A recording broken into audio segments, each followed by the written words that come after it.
হযরতে আদম আলাইহিস সালাতু ওয়াস সালাম তিনার রোজার সিস্টেম কি ছিল? তিনার উপরে রোজা ফরজ ছিল আইয়ামে বীজের রোজা। আইয়ামে বীজ কি? প্রত্যেক চন্দ্র মাসের 13 তারিখ, 14 তারিখ, 15 তারিখ 3 দিন রোজা রাখা হযরতে আদম আলাইহিস সালাতু ওয়াস সালামের উপর ফরজ। কিভাবে? আইয়ামে বীজ কেন বলা হয়? হযরতে আদম আলাইহিস সালাতু ওয়াস সালামকে যখন জান্নাত থেকে বের করে দেওয়া হলো, তিনি যখন দুনিয়ায় আসলেন, দুনিয়ার সূর্যের তাপে তার শরীর পুড়ে যায়। তার শরীর পুড়ে যাওয়ার কারণে তার যে ত্বক এটা নষ্ট হয়ে যায়, পর্সা থেকে নষ্ট হয়ে যায়, সাদা এটা চলে গেল, কালো হয়ে গেছে, পুড়ে গেছে। তখন জিব্রাইল আলাইহিস সালাতু ওয়াস সালাম হযরতে আদম আলা নবিয়িনা আলাইহিস সালাতু ওয়াস সালামের কাছে আসলো যে আপনি কি আগের মতো ফিরে যেতে চান, আগের মতো সাদা হতে চান, পর্সা হতে চান? হযরতে আদম আলাইহিস সালাতু ওয়াস সালাম বললেন, হ্যাঁ অবশ্যই আমি আগের মতো হতে চাই, পর্সা হতে চাই, সাদা হতে চাই। তখন হযরতে জিব্রাইল আলাইহিস সালাতু ওয়াস সালাম আল্লাহ তাআলার হুকুমে, আল্লাহ তাআলার তরফ থেকে বললেন, তাহলে আপনি প্রত্যেক চন্দ্র মাসের 13 তারিখ, 14 তারিখ, 15 তারিখ 3টা রোজা রাখেন, তাহলে আপনি আগের ন্যায় ফিরে যাবেন। সুবহানাল্লাহ। তখন হযরতে আদম আলাইহিস সালাতু ওয়াস সালাম চন্দ্র মাসের 13 তারিখ রোজা রাখলেন। তিনার শরীরের 3 ভাগের প্রথম ভাগ, 1 ভাগ ফর্সা হয়ে গেছে, একটা রোজা রাখার সাথে সাথে কালো থেকে সাদা হয়ে গেছে। দ্বিতীয় দিন 14 তারিখ আরেকটা রোজা রাখার কারণে শরীরের আরেকটা অংশ ফর্সা হয়ে গেছে। তৃতীয় দিন 15 তারিখ আরো একটি রোজা তিনি যখন রাখলেন, তিনি তার শরীর পরিপূর্ণ আগের রূপ, জান্নাতি রূপ, জান্নাতে যেমন ছিল তেমন রূপ তিনি ফিরে পেয়েছেন।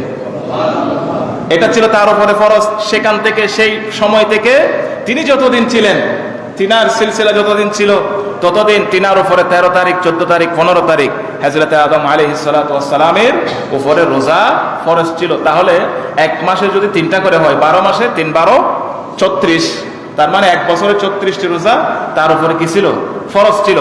এবার আসেন হযরতে মূসা আলাইহিস সালাতু ওয়াস সালাম, তিনার উপরে আশুরার রোজা মুহররমের 10 তারিখ, মুহররমের 10 তারিখ তিনার উপরে ফরজ ছিল। প্রত্যেক শনিবার রোজা রাখা ফরজ ছিল।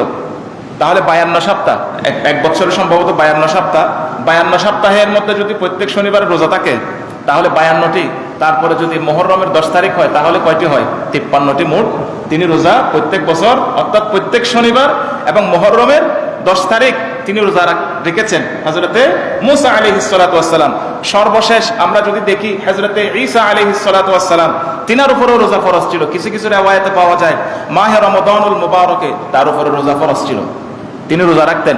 কিন্তু তিনার কওম এটাকে বাড়িয়ে ফেলেছেন, একটা এই কারণে, একটা ওই কারণে, একটা সেই কারণে, এরকম করে বাড়াতে বাড়াতে এটাকে 30 থেকে 60 করে ফেলছেন, 2 মাস করে ফেলেছিলেন। হযরতে ঈসা আলাইহিস সালাতু ওয়াস সালাম, এই অভ্যাস কিন্তু এখনো আছে। তারা অরিজিনাল ইনজিল কিন্তু এখন নাই, ইনজিলের মধ্যে তাদের মন করা অনুযায়ী বসিয়ে দিয়েছে এবং সেখান থেকে তাদের যেগুলো ভালো লাগে না সেগুলোকে বের করে দেওয়া হয়েছে, যেটাকে আমরা বাইবেল হিসেবে চিনতেছি, জানি বাজারে পাওয়া যায়, লাইব্রেরিতে পাওয়া যায়, অরিজিনাল বাইবেল না। তাদের মন গড়াগুলো বসিয়ে দেওয়া হয়েছে, সেখান থেকে আবার তাদের যেগুলো ভালো লাগে না বের করে দেওয়া হয়েছে। ঠিক একইভাবে মাহে রমাদানুল মুবারকে তাদের উপরও রোজা ফরজ ছিল। তাদের নিজস্ব মতামতে তারা রোজাকে বাড়াতে বাড়াতে এটাকে 2 মাস করে ফেলেছে। সুতরাং আমরা বুঝতে পারি যে প্রত্যেক নবীদের উপরে রোজা ফরজ ছিল, ঠিক একইভাবে আমাদের উপরে রোজা ফরজ করা হয়েছে।